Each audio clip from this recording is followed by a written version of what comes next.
আচ্ছা গোপাল, তোমার এই যে বুদ্ধি, এটা কি জন্মগত নাকি এর জন্য চর্চা করেছো?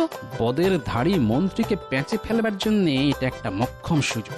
না না, ধ্যান করতে যাব কেন? ধ্যান করতে যাব কেন?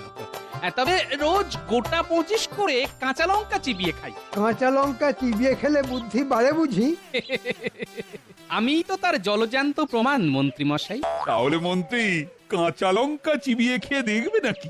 তাতে যদি তোমার বুদ্ধি একটু হলেও বাড়ে। আমি অনেক কাঁচা লঙ্কা খাই মহারাজ। ঘোড়ার ডিম খান, খেলে আর বুদ্ধির খেলায় বারবার আমার কাছে হেরে যেতেন না। তাহলে হয়ে যাক কাঁচা লঙ্কা খাবার প্রতিযোগিতা।